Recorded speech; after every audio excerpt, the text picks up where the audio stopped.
I left the city, I've been browsing, treading water that they drowning. My head on a swivel, yeah. It's only really my surroundings.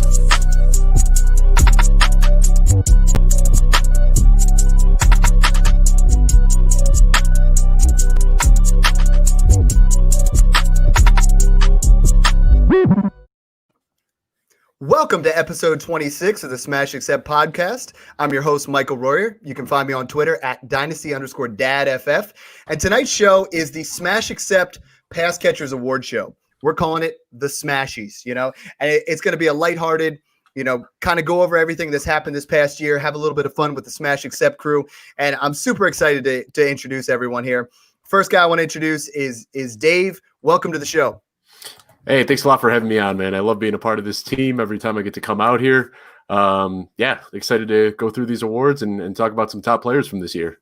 And Dave, I got some good news. Dynasty Dad's always sipping water. It's the Smashies. I got the straight whiskey tonight. We're good to go. Cheers. So cheers to all of our listeners who have made the show so popular over the last couple of months. I got to thank you guys so much. You guys are like family, and speaking of family, introduce my brother, Mark. How you doing? I see you got that Smash Accept t-shirt on today. Absolutely. It's nice to be back on here. You can find me at Dynasty on Twitter at Dynasty Lefty. I don't really have too much going on. I just kind of here and there get on the trades. Mark's just dipping into the show, and we have an offshoot podcast. You look good.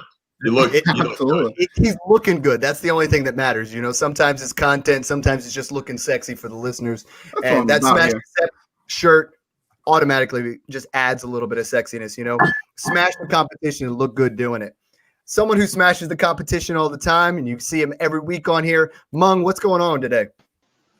Hey, what's going on, guys? As always, you can find me on Twitter at FFA_Mung. That's MENG. I'm working on some exciting stuff about free agents and some buys and sells because of free agency over at Fantrax. So that'll be coming out in the next week or two. And then I'm excited to reminisce about 2020 with you guys tonight. Yes, sir. I'm loving it. And last but not least, John, formerly known as Playoff John. Now he's Rookie Fever John. But for tonight, he's assistant to the podcast host. How you doing tonight, John? I prefer assistant pod host there, but okay. Yeah, assistant doing well. Podcast host. Okay. We're going to make a little bit of an office flavor tonight, but. Yeah, so been pumped about the Smashies, and you know how much I love off-season. Got rookie fever for sure, working on my rookie ranks, and we're going to start publishing all the ranks, so look forward to that. Definitely want to mix it up with you guys. Hit me at Dynasty_trades. But Mike, while we're on nicknames, I gotta bust your chops a little bit here, and I'm actually going to throw this out there is for the Smashie for the most awkward moment on the Smash Accept pod, when we were going through nicknames, and Mike here jumps in and says, yeah, a lot of my friends know me as Prison Mike. Prison Mike, man. I'm a huge Office fan. That's why we're doing Smashies. And it's the second most embarrassing line I have.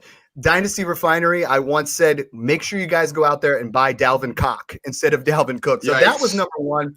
No editing. Just throw that straight out there. But, Prison Mike. Hilarious. That one got me. There was some dead air. Like Mung and I covered the mic. We're like, wait, what did he say? And he had to jump in the chat and be like, all right, guys, no, I haven't done hard time. Like I'm pretty squeaky clean. No hard time. It's a hilarious moment. Yeah. Listen here, there's been a lot of rumors about the Smashies this year. How there's no money, there's no food this year, how the jokes are really bad. But what the hell, everyone? The Smashies are about what's best in every one of us. We can do better. So for the first time, we're inviting you, the listeners, our friends and family, the Smash Accept crew, to attend the awards with us. Yeah, not bad, right? But let's make sure the Smashies are the best ever. Best Smashies ever. Best Smashies ever. Here we go.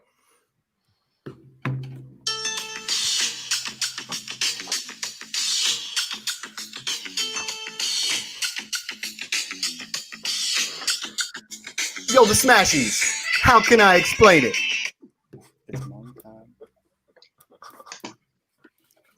We tried. Hey, real Mom, quick here. What do the Smashies remind you of? Smashies are kind of like a kid's birthday party, and you go and there's really nothing for you to do there but The kid's having a good time, so you're kind of there. It's kind of what it's like. Yo, we're not the greatest improv actors like Michael Scott, you know what I mean? But we're here to have some fun tonight. And what we're going to talk about is we're going to talk about the award show, right? The best pass catchers, the guys that you guys want to hear about. And we're going to jump right into the wide receivers first. I want to talk about the wide receiver MVP. So, most of us had Devontae Adams. Dave, you had someone different as your wide receiver MVP for this season. Why don't you talk to me about that? Yeah, I had Calvin Ridley this year. It's really easy to say Devontae Adams and Tyreek Hill because they finished number 1 and 2 at their position. But Calvin Ridley was somebody that you didn't have to spend a first or second round pick on. He was going a little bit later in drafts this year. And for his ADP and the performance that he put up, I think that he was the MVP to have this year, considering he was going in the third round or so. And then next year, I like his outlooks even better. So big fan of Calvin Ridley and looking forward to his 2021 as well. Absolutely love it. Like I said, my first article at Dynasty Happy Hour was Calvin Ridley is a top 12 Dynasty wide receiver. And the editor told me I had to change the article name because it'll never happen. And it happened. You know what I mean? He was fantastic this year. So that's a great one. Mung, you had someone different as well. Yeah, of course, Adams, Tyreek Hill, they're the easy answer. But for me, it's Justin Jefferson. I mean, do I really need to talk about him a whole lot? He finished as a top 10 wide receiver as a rookie.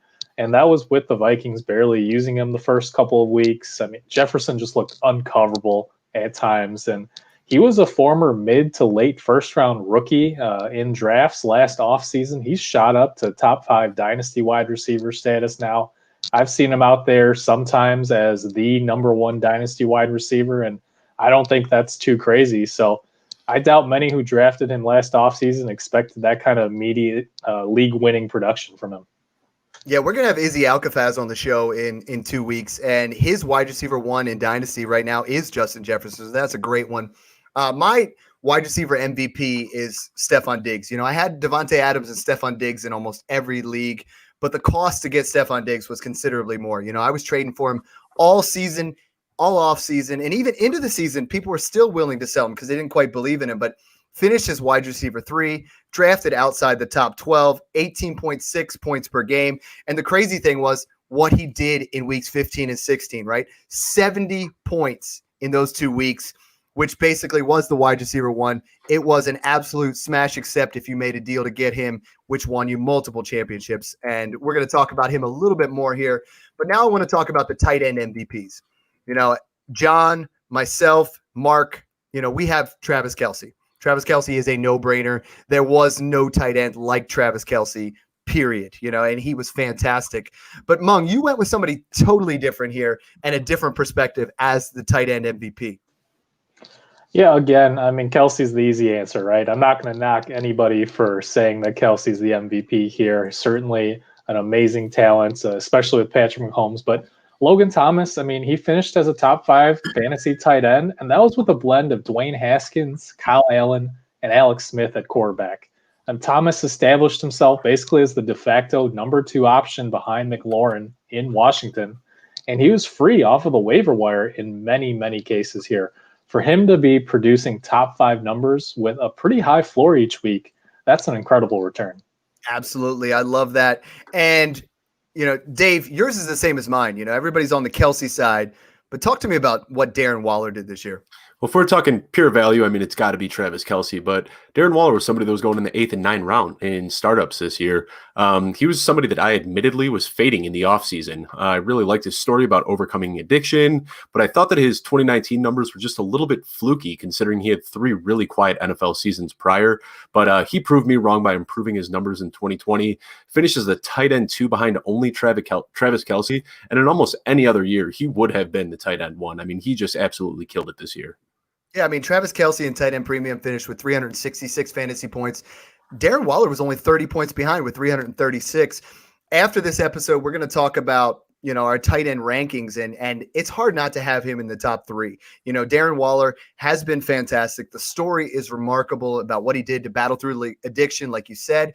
And, the sky's the limit for this guy. We all faded him in the offseason, right?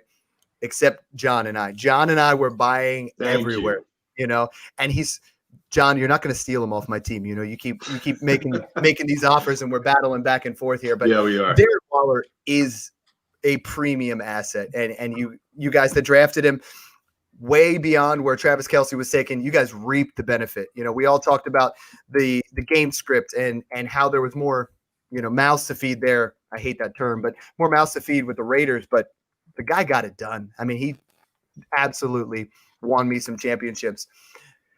Moving on to the ADP steals, so we talked about the guys who won you the deals, right? I mean, obviously Devontae Adams and Travis Kelce, those guys are going in the early rounds. But let's talk about some ADP steals in Dynasty who just broke out, went crazy.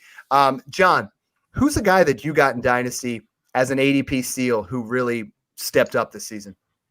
Well, first of all, I got to jump in here. As assistant pod host here, let's go over a few rules. Come on, get it right.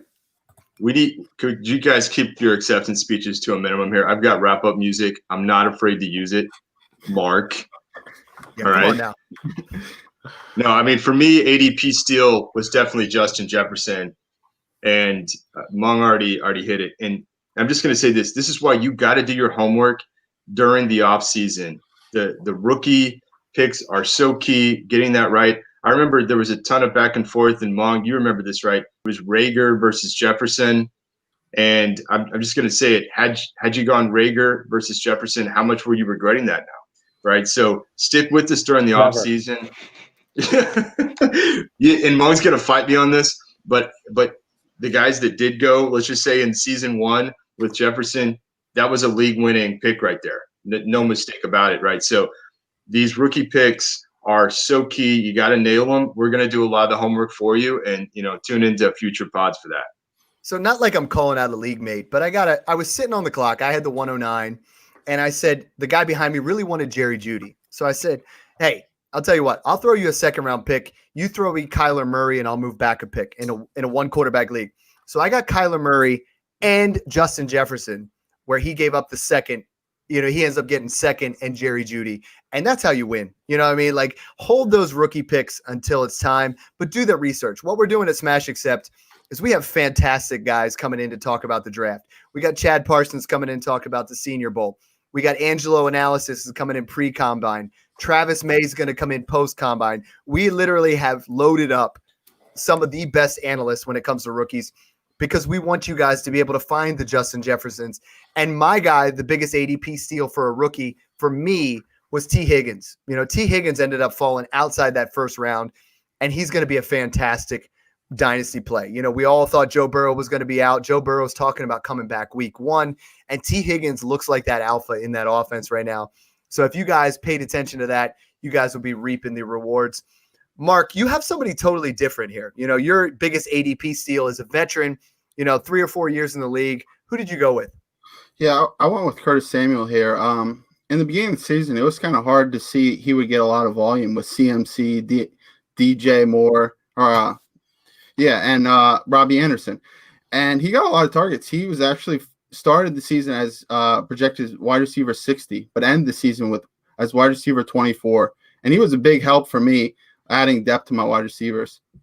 Yeah, he's a guy you could have bought for like a late second, maybe 2 third-round picks, and he was fantastic as a wide receiver 3. Mung, staying in the same offense, I mean, we all know I'm a huge DJ Moore guy.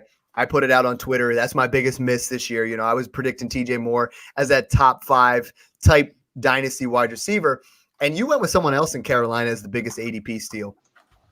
Yeah, I think you, Mark, and I are all on the same page here because I think Carolina in general outperformed expectations in 2020. For me, that was Robbie Anderson because he was really miscast in New York from Adam Gase, using him pretty much purely as a deep threat. He was going for a late second, sometimes even third-round rookie picks last offseason, but he ended up being a PPR monster with the Panthers, finished the year with the 8th most receptions among wide receivers. In fantasy, he was the wide receiver 15 in PPR. And by the way, Curtis Samuel, love the talent and love to see where he's going to go. But with him gone probably this offseason, both Anderson and Moore could see even more target volume next year. I think Anderson's still a buy low. Yeah, nice. Anderson, I ended up getting in an auction. I got him for $4, and we're talking a $1,500 budget, and people were like not interested at all because he left the Jets. We all have to admit, when Adam Gase leaves, everything gets bumped up. The guy becomes a stud every single time.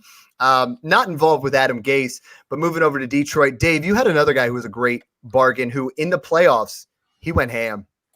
And that's why I think that he was a huge ADP steal. I mean, he's not the flashiest guy. He didn't finish as a wide receiver 1, but Marvin Jones quietly finished as a wide receiver 15 in per game numbers. And he was drafted as almost the 40th wide receiver off the board in most startups this year. So, Justin Jefferson, Calvin Ridley, Robbie Anderson, those guys definitely had great seasons, but the finish that Marvin Jones had to the season made him just a phenomenal steal for me. Dave, I feel like Marvin Jones is a steal every year. Like, we forget about him and we're like, he's getting older. I just got him in the 16th round of a startup. And the guy he's going to put up borderline wide receiver 2 numbers. It's interesting to see where he goes here in the offseason, but he was a great steal here in 2020. Let's move over to the tight end steals. John, you and I agree on this one. The biggest steal, and he was still probably going rounds 4 or 5, maybe 6. Darren Waller just gets me excited. I don't want to, I can't stand up right now because I went from 6 to midnight, but hit me up here, John. Darren Waller, we've talked about him a lot. And in our next pod for the Patreon folks, we're going to talk about it a bit more. I've got Darren Waller as number 3. And for me, I'd fight any of you guys on that. I like Hawkinson, I like Andrews, but Darren Waller is going to continue to be that guy going forward, right? As we've talked about on previous pods, he's a part of that Gruden offense that focuses on the tight end. He's got crazy athletic skills. He's always open. Yeah, I was watching some of the big highlights from the season. Go check that out. In fact, we'll get to that. But just he just makes it look easy. One-handed catches, just wins those contested catches. He's got a lot more red zone looks this year. So I'm very high on him, and again, this was kind of another league-winning move if you got him late. Hey, stop being so cheap and trying to buy him. Dave, Mung, is there a difference between – we're talking about the difference between Jerry Jeudy and Darren Waller. John's offering me the 202. I want the 111. What is a better deal here? Is he worth the 111? Help me out, Dave. Let's settle this here on the air. Dave? Yeah, I'd say he's worth at least a late first if you're looking at that difference. If it's a tight end premium, I'd even go with a mid first. I mean, Cheers Waller. Let's go. All drink to that. Pay up, John. Come on. Come get to Darren Waller. I just added you to the Dynasty Refinery League. Pay up. I love you, buddy. I'm just messing around. So let's move on here to Mark. Mark, who's your guy who is the biggest ADP steal at tight end? Well, that's kind of just what we were talking about earlier. He was basically free, and he finished as the tight end 4. That's Logan Thomas. Yeah, I mean, Logan Thomas, sometimes you got to trust the buzz. Tight ends are predictable sometimes. There was a lot of buzz around Logan Thomas. Mung, there was a lot of buzz around this guy. We're saying Aaron Rodgers is going to start targeting it. You went with Robert Tonyan. Yeah, I mean, Tonyan, nobody really believed in last offseason because everybody was expecting Jay Sternberger to take over that starting role. But, I mean, Tonyan broke out in a very big way. He tied Travis Kelce for the lead in touchdowns among tight ends with 11 each. And among all players, they were both top 5 in touchdowns. Now, I don't expect that to continue next year necessarily, but undoubtedly Tonyan, for the price of, again, a waiver wire pickup in many cases, ending up with top 5 tight end production is huge. 15 leagues. I own Robert Tonyan in 14 of them. I advocate having 2 or 3 roster spots where you're just you react to the buzz, right? Where you're just like, I have open spot. I don't care if I drop said player. I'm going to pick up this guy. I have Robert Tonyan everywhere. As far as most surprising tight end, we have them. Pretty much everybody put Robert Tonyan except Mung. You put a little bit of an old crusty here, a little bit of a throwback. Talk to me about Jimmy Graham for this year. Yeah, look, I live in Chicago, so my expectations for the Bears are always super low. But, he had a few lackluster years in Seattle and Green Bay, and for Graham to all of a sudden become a top red zone weapon again in Chicago of all places, scoring 8 touchdowns in a pretty mediocre offense for the most part, that was definitely unexpected, I would say. Totally. Hey, Mike, how about that what could have been the last play of his career in the playoffs with the walk-off one-handed touchdown? If you haven't watched that play, go do yourself a favor. Go check it out. I posted it on Twitter today. makes the one-handed catch, and just keeps running right into the tunnel, and that's the last we ever see of Jimmy Graham. Like the ultimate mic drop moment right there. He just runs into the tunnel. He's like, mic drop, I'm out. No, I mean, Jimmy Graham, before he got traded to the Saints, or when he got traded from the Saints, that dude was the man. I mean, he was winning you championships. He's a shell of what he used to be, but he still had a very productive season. Dave, why don't you talk to us a little bit about Tonyan or Mark? He really came out of nowhere. The efficiency was through the roof, but the way that guy played had to impress us all. Yeah, we're talking about Robert Tonyan. Yeah. Yeah, I mean, he just absolutely blew me away. I remember seeing the offseason reports that he was staying with George Kittle and working out with George Kittle, and that's why I pumped the brakes. I said, I'm not buying into this. Every single season, there's some story that, ends up getting me all hyped up, and I said, I'm not going to do it this year. So I mistakenly avoided Tonyan in most of my leagues, but he came on as somebody that tight end that we haven't seen in Green Bay since Jermichael Finley, really. Yeah, and I'm a big advocate of waiting on tight ends, right? Everybody jumps on those guys early. And I'm doing a startup. We just finished it. And in rounds 12, I took Tonyan. In round 15, I took Zach Ertz. In round 13, I took Logan Thomas. It's like you don't get Kelsey and Waller. Wait. There's so many guys out there that are just going to show up late for your tight ends. Don't overdo it. The interesting thing was wide receivers were very surprising this year, right?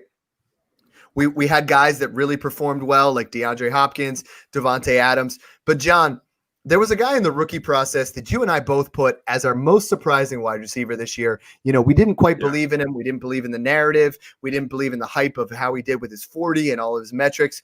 Talk to me a little bit about Chase Claypool. Yeah, Chase Claypool, I have to admit, I was way too low on him in my rookie process. Coming out of Notre Dame, round 2 pick 49 overall to Pittsburgh. But, I mean, there was games, I think you guys would agree, right? He looked like the wide receiver 1. Yeah. John, can we agree? If Pittsburgh takes a guy in the second round, just take him. You know what I mean? Like, literally, just those guys know how to draft wide receivers. I had the Notre Dame narrative, and I'm like, screw this. I'm not taking him anywhere, right? And I got him in the recent startup in the 9th round. I think he's looked fantastic. He's a touchdown machine. Juju's leaving. Yeah, and Juju's about to leave. He had 9 touchdowns on the season. You can't argue with that. He had 2 touchdowns against Cleveland in the playoffs. I mean, the guy steps up, makes plays. All right, I think he's still actually, there's no question in my mind, he's still improving. We haven't seen the best of this guy yet. And so he's a guy that I think people might continue to sleep on just a bit. His TikTok game's a little weak. He's talking about how the Browns are about to get clapped. You know what I mean? Juju in particular. Yeah. But speaking of clapped, Will Fuller got clapped in the fantasy playoffs, Mark, and I know that's your biggest surprise. Yeah, only in 2020. Not that he got hurt, because that happens every year. Yeah, only in 2020 does Will Fuller play the whole year, and he's consistent the whole year. He was the wide receiver 8 through 12 weeks. I mean, maybe PEDs help, but he was super consistent and healthy. Performance enhancing drugs on Will Fuller for this episode. You can't use that.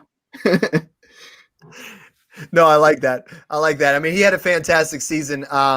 Another guy that really, I had said it all year long in the Dynasty Refinery, and Jared made fun of me every week. It's the Corey Davis 5th-year breakout, Mung. Talk to me about it. Yeah, Davis was left for dead by many people, and rightfully so, because at this time last year, he was in the same breath of conversation as other 2017 class rookies like John Ross, right? And he's done nothing. We expected Davis to do nothing, but it was kind of the perfect storm with the Titans having to throw more this year to compensate for that porous defense.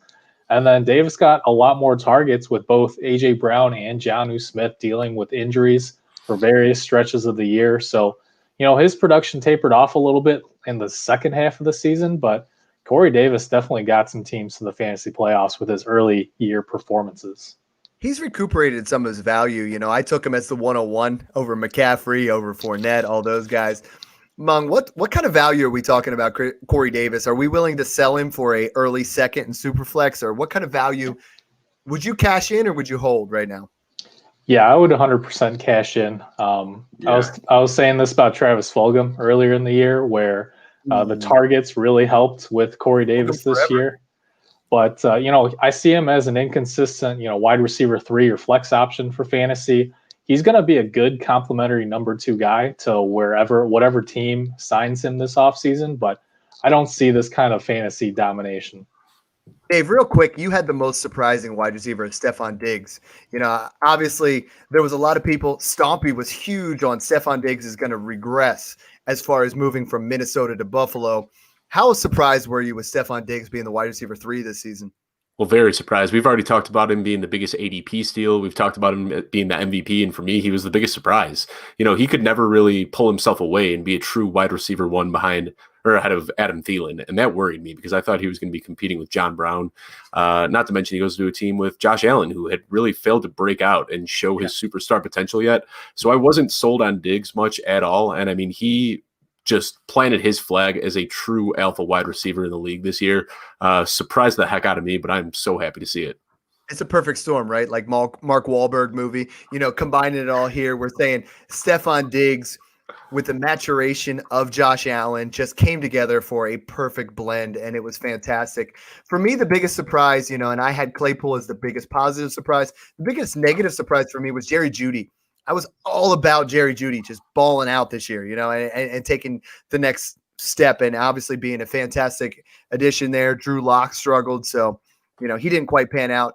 John, talk to me a little bit about the memorable moments as far as the wide receiver, the tight end. I know you posted a Twitter poll, but what were some of the most memorable moments of 2020? And I was just reliving one of those when Dave over here was talking about Diggs. As you guys may remember, he had a 50-yard touchdown in Week 16 that went along with 2 other touchdowns. And I was, as I talked about in another pod, in my home league, absolutely sweating it out, trying to hold off my opponent there with Stephon Diggs in the final with just so much riding on this thing. And, like we talked about on that New Year's resolution pod there, Mike, you got to be careful with some of those narratives, right? I mean, Diggs going to a new offense, everyone kind of knocks him. It's going to take him time. Clearly, that's not the case. Same thing with Nuke, right? So, again, be careful. We're going to walk through some of those potential downfalls and narratives throughout the offseason. But, yeah, go check out this thread that I put out there. I just loved reliving some of these crazy plays. And for wide receiver play of the year, we had the Diggs play. We had that crazy, if you remember this acrobatic catch from CeeDee Lamb, scored a touchdown. Sky's the limit for that kid. But the 2 that were the clear front runners were the DK Metcalf, I will chase you down like things that nightmares are made of, with the Buda Baker interception.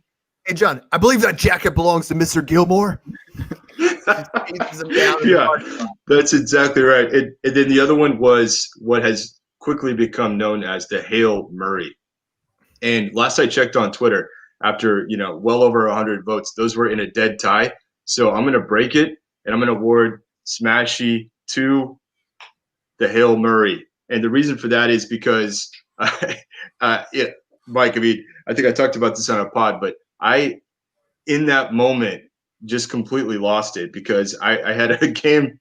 I had a game going right there, and your boy Kyler somehow scrambled out of that situation, throws it deep, and my boy Nuke went up and caught it, and that won me a huge pivotal matchup in fantasy.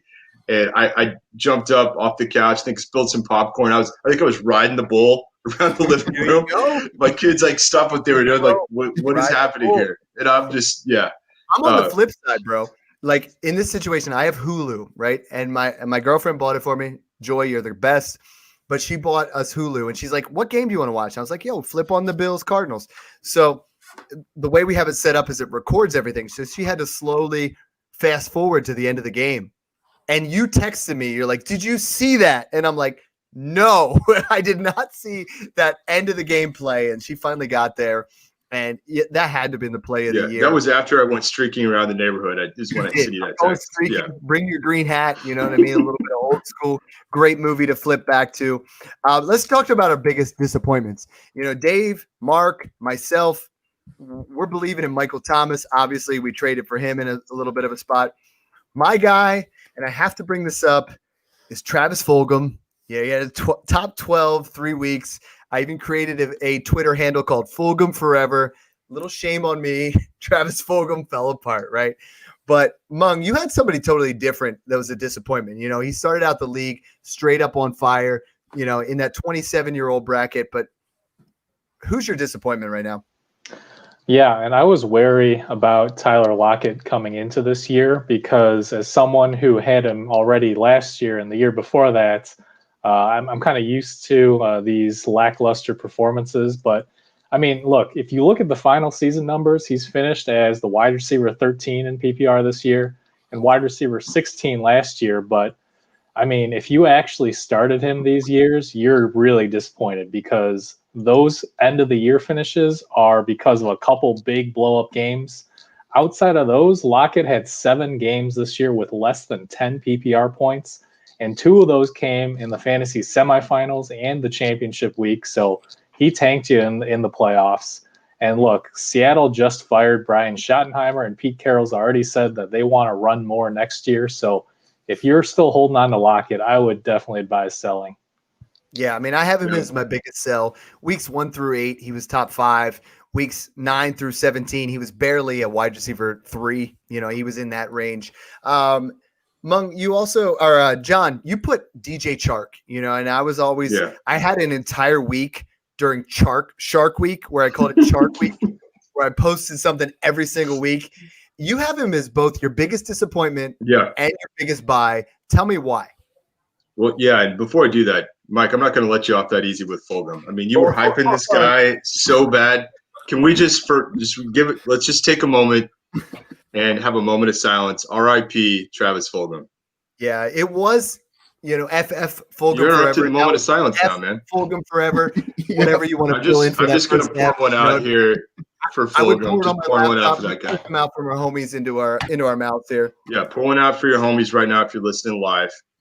And he looked so good. R.I.P. for that guy. He looked so good towards the end of the Carson Wentz era. You know what I mean? But yeah, let me talk. So Chark, for sure. I mean, I think that if you look at his ADP coming into the season, the guy's getting a ton of hype, and things just fell apart. We don't even talk about Jacksonville. That was a downward spiral throughout the year. But we all know that the guy has the talent. Right? I mean, I don't think that that's too debatable. And we know who's coming to town. You know, our boy Trevor, who's going to get hyped up beyond all belief throughout the offseason as, ADP, you know, the second coming. Jets, right? When the Jets decide to win a game, it's like, oh, hey, Chark, Chenault, kick them all up, right? Yeah, I mean, I am pumped. I mean, guys, just try to get ahead of this hype curve in the offseason for anyone that's sleeping and go buy Chark, go buy Visca, right? And you'll enjoy having those guys with a legit QB and a legit offense coming. And, you know, you might even add Urban Meyer to the mix or, you know, some exciting new coach, new offense coming in. So Chark's going to reap the benefits and just take advantage of the down season and buy on the low. I love it. You know, a lot of guys right now, it's difficult. Find the biggest disappointment at tight end, right? For me, you know, it's Zach Ertz. You know, the guy was not even flex worthy. I'm not sure if you guys understand that. Hey, Mike, I got to interrupt you there again. Oh, come on. What's up? Speaking of not being flex worthy, have you guys seen our boy Dynasty Dad posted pics in the gym? Yo. It was a little painful to see it. Bench 300 pounds and look sexy while wearing the Smashies t-shirt. At this point, you can't. There's no way you can pull off the flex in a shot and me not bust your chops a little bit. I think, guys, can we all agree on this? You know what the best thing is, John? Is as soon as I put that out there, and I'm not sure it's our female listeners, you know, that's only 2% of what we're hitting in our target demographic. Right. These shirts are sexy. All of you guys. No, guys. That's right. Don't let the pics scare you off from getting these shirts. That's the point. Smash Accept t-shirts right now on sale, $20. Guess what? Free shipping. Most podcasts are $26 to $30, maybe even $35 when you include shipping. $20. These things here, and I even encouraged my guy who you know I work with. I'm like, listen, you can use these for your Tinder profile. It says you can use this as a smash line, as a joke, and you're set. You're not even going to insult somebody. You're like, hey, you want to smash? And they're like, hey, what's up? You're like, I got the shirt. Come buy it. You know, $20. Hit them up. You guys can message me on Twitter. I will make sure I send them out. You know, we're going to send them first class. Everybody's going to be getting theirs. Mark happens to be my brother, so he's already got his, you know.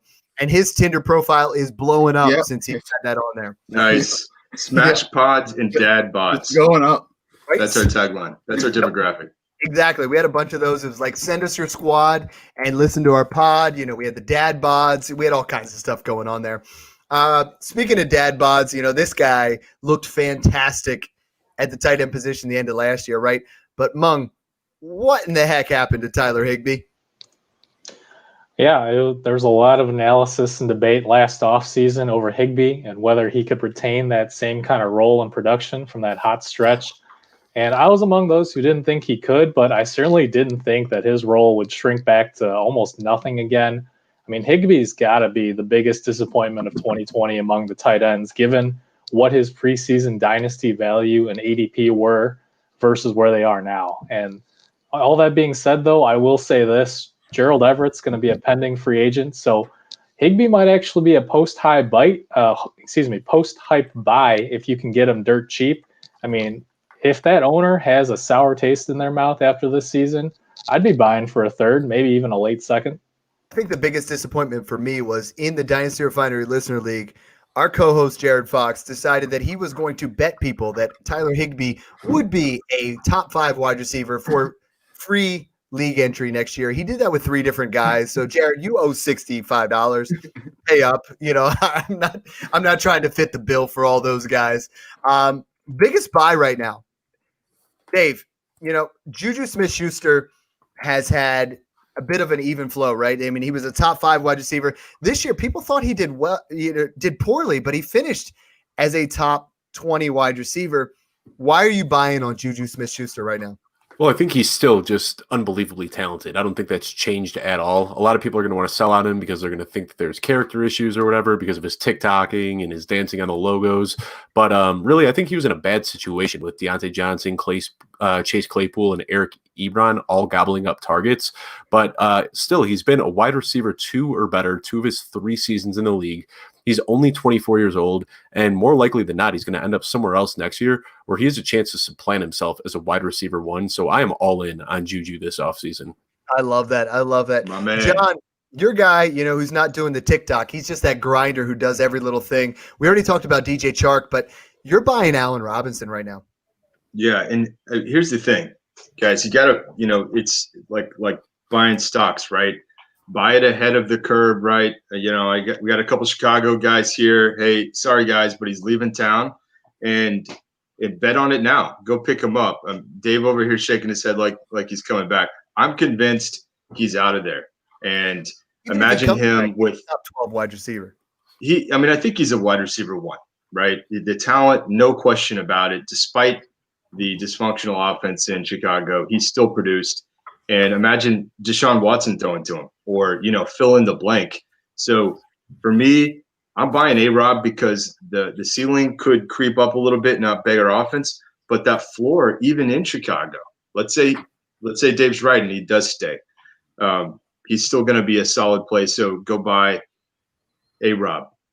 You know what's nice is, Mark, you bought both, and I don't know if you were listening to me, which pisses me off, but you grabbed both Juju and Allen Robinson, both before me in the startup that we just did with Dynasty Jacobian. Those aren't the guys that you have. Your biggest buy is who? Michael Thomas. He was like last year, he was the 105 to like 108, like somewhere around there. And we just did a startup where he went 505. The value is so there. Like, ooh, he went 405? Yeah, 405, okay. But that's still a freaking deal. Still, he went 405. And I mean, unlike Kamara, doesn't really matter who the quarterback is next year. He's easily could finish at like a 2019 season again. Yeah. I'm glad you put him as the Dynasty 1 since you absolutely dominated me, where in the playoffs I traded you J.K. Dobbins at what ended up being the 105 for Michael Thomas. It's a dagger in the heart, but hey, I won 7 championships. I'm okay with it.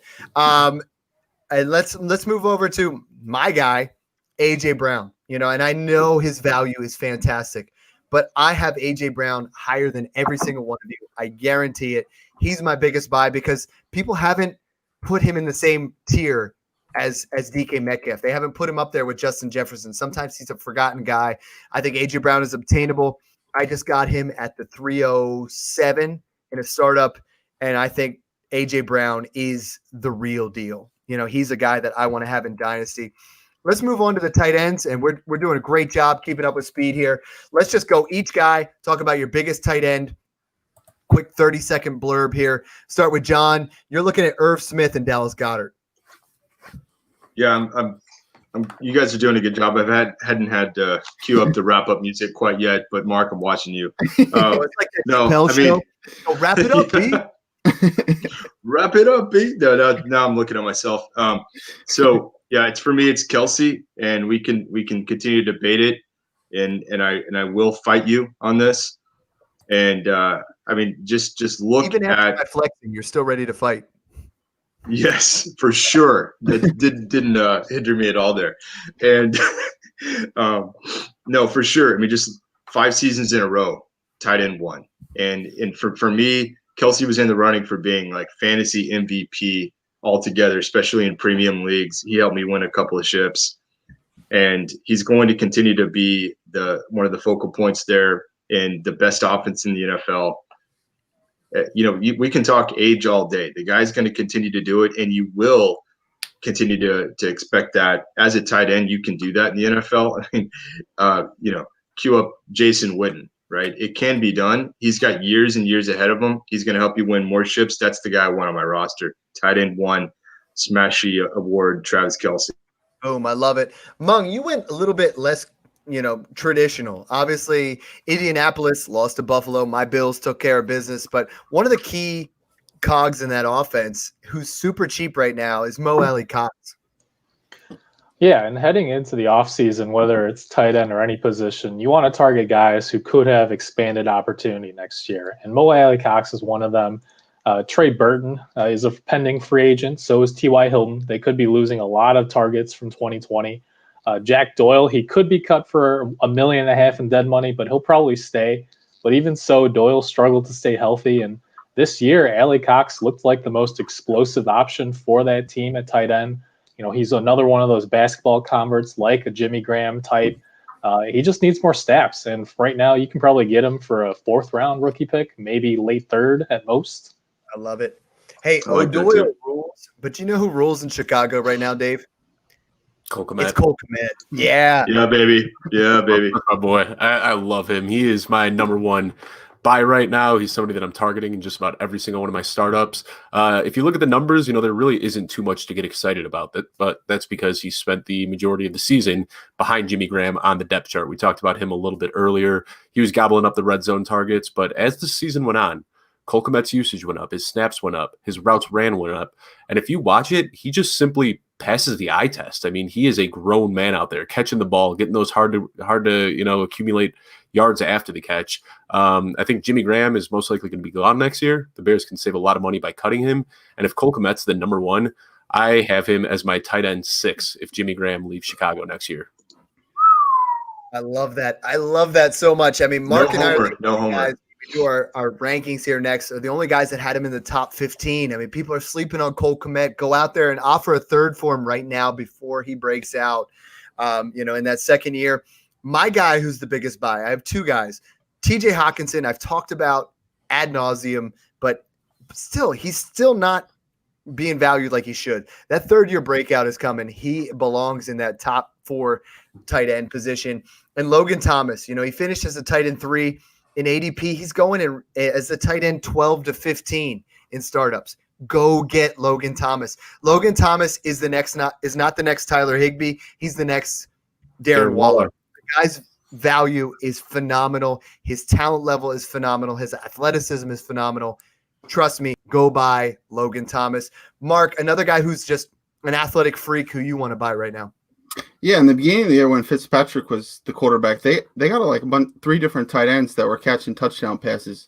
But then once Tua came in, Gesicki really soared there. He's super athletic.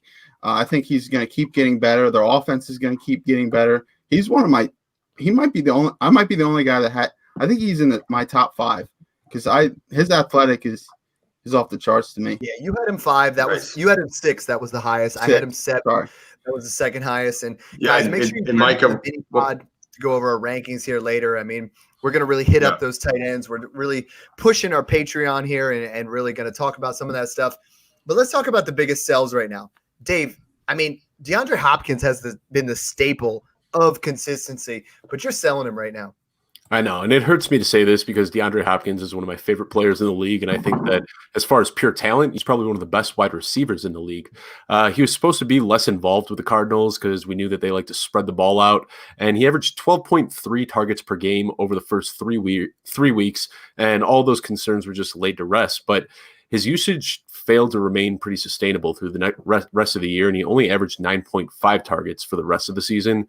So a lot of people are still valuing him as one of those like top 3 wide receivers, but I think that his involvement in Arizona just isn't going to lead to that type of output anymore. Yeah, I have him as wide receiver 6, and what I really talk about is those insulated trades. Trade DeAndre Hopkins, try to get that other guy and a first. John, you have 2 guys here, and I want you to hit on both of them. And then Mung, you have 1 guy. I wanted you to hit on both. Hit it, John. Yeah, one of these, we actually were mixing it up a bit on Twitter as a sell, and this may surprise some of you, but for me, it's Ayuk with the Niners.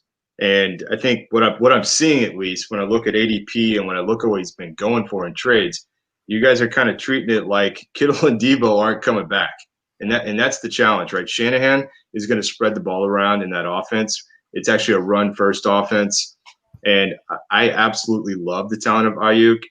Like Dave just said, it pains me to say this a little bit, but I'm actually selling him at the current ADP, and that's the key piece, right? So maybe take advantage of this and pick up whether it's some rookie picks or another key piece that you need and take advantage of that hype, because it's going to be very difficult to sustain that simply because I don't think he gets the same level of targets. And the other one is Julio. Me and Julio no longer down by the schoolyard. I think that it's going to be kind of the beginning of the end for that guy. He has made his mark in the NFL. I think he's a future Hall of Famer. But, man, he just could not stay on the field. It was painful to watch. You guys with me on this? Is he going to play? We're not sure. He's questionable. Game time decision. Oh, he's playing. Oh, he's out again in the first quarter. And he's just getting to that point in his career where it's hard to imagine him still putting up elite numbers. But, I think that you can still potentially, as savvy Smash Accept Pod listeners, get pretty solid value by trading Julio. Similar to the comments on Nuke, I think now's really the time to try to see what you could get for Julio. And he's another sell for me, Mike. Tricky part is I don't think you're getting more than the second. You're not getting a first for Julio anymore. In startups, I saw him go in the 13th round. If you're a contender, kick it out there. Offer a second and maybe pair. And I'm good with that. And I think Mike, I remember we were talking about 2nd round rookie picks with Matt Hicks last week. Go check out that pod. It's a T. Higgins. T. Higgins was a 2nd round pick last year, guys. Oh yeah, Antonio absolutely. Gibson, 2nd round pick. Chase Claypool, 2nd round pick. Right, these guys can. It's all dependent. One guy I know, Mark, you said their biggest sell is Adam Thielen. He looked fantastic this year, but why are you selling Adam Thielen? He finished as the wide receiver 10, but he had a lot of touchdowns. This was the first year. He had 2 seasons under 5, and I think his highest was 6. And also I'm with John on this. I think Irv Smith is really going to ascend, and he's going to get less work. I don't see him continuing that high of a rate. And you can sell him for, I don't know, maybe a 22 first. You can get a late first. You're not going to get a 21, but I agree. That's a 22. Who are the sells at tight end right now? And for time's sake, just drop a name and let me know. John, who you selling? Selling Evan Ingram right now. Mark, you're agreeing with that? That was your guy? Absolutely. He was my guy. The only thing is nice is he got targets. Other than that, I would sell him all day because he's not achieving. Agree. Mung, who you selling? For me, it's Tunyon, and it's just pure touchdown regression. He's not getting the targets or the receptions to keep up that kind of production. And Dave, you're selling somebody who everybody's pretty high on. Yeah, I'm really not that high on Mark Andrews for the same reason that Mung is selling Tanyan, being a little touchdown dependent. I feel the same way about Mark Andrews. Lamar Jackson's only thrown the ball 25 times per game, and I don't think that is sustainable enough to go after somebody like that. Like you said, if you can't get one of those top guys, if you can't get Kelce, Kittle, or Waller, I'm waiting until like the 15th round and just stockpiling. I'm not going for a guy like Andrews. I put some guys that I'd be too happy about, but I said my biggest sell is Travis Kelce. And the reason is, let's get ahead of that curve. You know what I mean? He's going to be turning 32 years old. If I'm contending, absolutely. If the other guy, I'm not wild about Dallas Goedert. I know everybody's got him higher than me. I'm not a necessarily believer. We're not going to comment too much on that, but let's talk about the big debate, right? We're going to have Easy Alcafaz come on, but who is your wide receiver one? We'll go around the table here. John, who's your wide receiver one?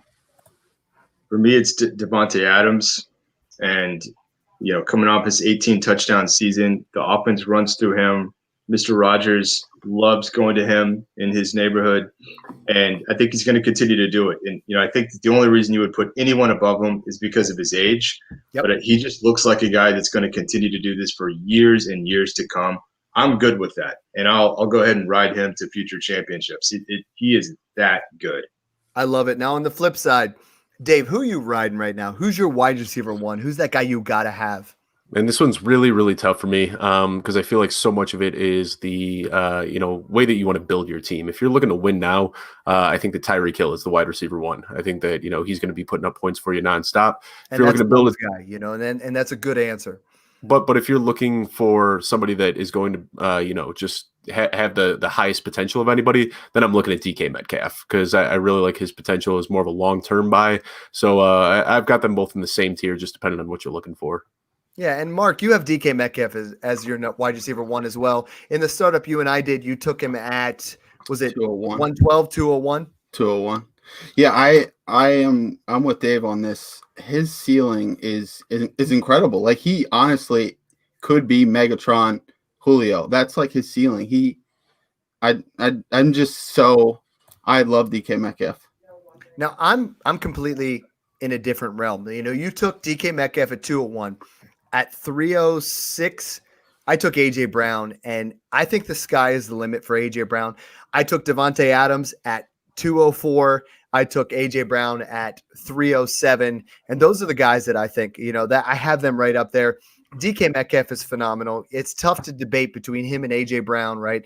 And the crazy thing is they were in the same wide receiver core, in college. Those guys absolutely killed it. And I think that top five is tough to debate back and forth. Everybody has a different answer. As far as the tight end position goes, it's not top five, it's top two. There's two guys in the conversation. No one else has anyone else. John and you and I have Kelce. Everyone else has Kittle. Right. Tell me real quick, and we've talked about this on the podcast a bunch of times. Why is Travis Kelce the wide receiver or tight end one?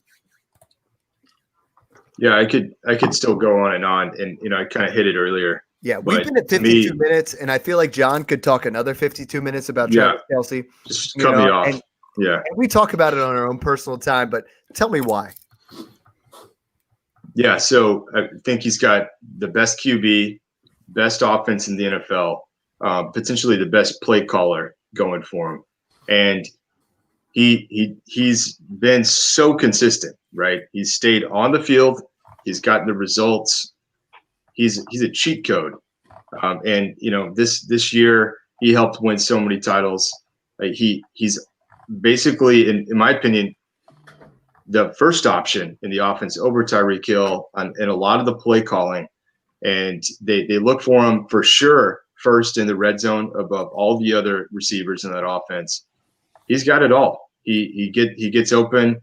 He has contested catches after the catch, runs. He's got everything that you want. And again, the only reason you would potentially knock him is the age. For me, I'm going to go ahead and continue to ride him. He's a guy that I just will continue to ride into the ground for years to come. And John, so many times on this podcast we do the Spider-Man GIF where I'm like, is it what is it you? Is it me? We're on the same page. Right. We're pointing at each other. Three guys on here right now have someone different. We're gonna start with Dave, then Mung, then Mark. Tell me why Kittle is your tight end one. Well, Mike, I think you might have misread my show notes because I had Kelsey as my number one too. I just got super man. excited right now. Dave, I'm sorry. Thank you. I'm, yeah, I didn't mean to throw off your show notes, but I even just went back and checked myself. Cheers, I was brother. like, did I put the wrong? No, I've got Kelsey in there, man. Yeah, let's all drink to that. Travis Kelce just took over the number one spot. Let's drink. Yeah, I cheers mean, to that. Kittle's All right. great, but at the end of the day, Travis Kelce just led the league in receiving out of the tight end slot. He's been the tight end 5 or the tight end 1 for 5 years straight, and he's 31 years old, which I get would cause a lot of apprehension. But do you remember Tony Gonzalez, Jason Witten? Like, we see these tight end studs; they play well into their 30s. He's locked up with Mahomes for at least 4 more years. Kelsey's my tight end 1. You're my boy, Blue. Another old school reference. Mark, you got Kittle behind you. You got Bosa. You got Kittle. Why is Kittle the tight end 1 over Travis Kelce? I might be Mark, keep it short for me. I might be a little biased there. He's got all that Niners gear back there. He might take. I might be a little biased, but I really do think a quarterback change is coming, and I only think that can help him.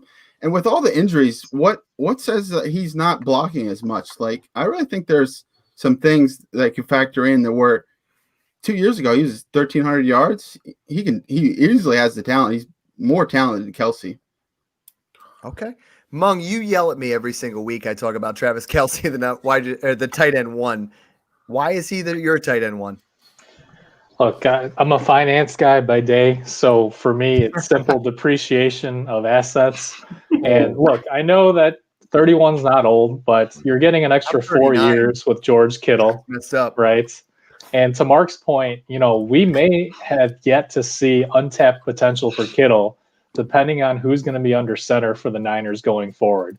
We know that guys like Dak Prescott, they're looking for new teams potentially. We know Deshaun Watson wants out of Houston. Obviously, those two would be huge upgrades. But even barring that, I mean, Jimmy Garoppolo is pretty average. I don't think he's as bad as everybody says, but there's clear room for improvement in that QB room. And, I mean, George Kittle is absolutely dominant, both as a blocker and as a receiver. And we know that Shanahan utilizes that tight end a ton as a receiver. Plus, he gets them in space. I mean, the yards after the catch for Kittle are just absolutely insane. Yeah. Wrap up music, please. It's tough to argue Jimmy GQ, Nick Mullins, and CJ Beathard, but, that's the Smashies again. You guys have been fantastic. Putting the shades back on. A little bit of dad bod motion going on. I hope you guys are listening to this and watching it. But, John, who's down with OPP? No, we can't really talk about that. This is a kid-friendly Who's down with the Smashies is My the right kids listen question to to it. ask there. The Smashies, the first year has been a success. Dave, why don't you tell everybody what you got going on, where people can find you, and why my dog's running around like crazy right now? I've got a lot going on right now. You can find me on Fantasy Pros, working the news correspondence desk. And then in this season, I was brought on as an NBA expert. So you can check out all of my NBA rankings there, as well as weekly articles that I'm bringing for you. A big announcement that I have, though, is that I was just officially brought on as a co-owner for Fantasy Football Intervention. We got a great team of people over there. We've been blowing it up. We just released our 2021 rookie mock draft, so be sure to check that out.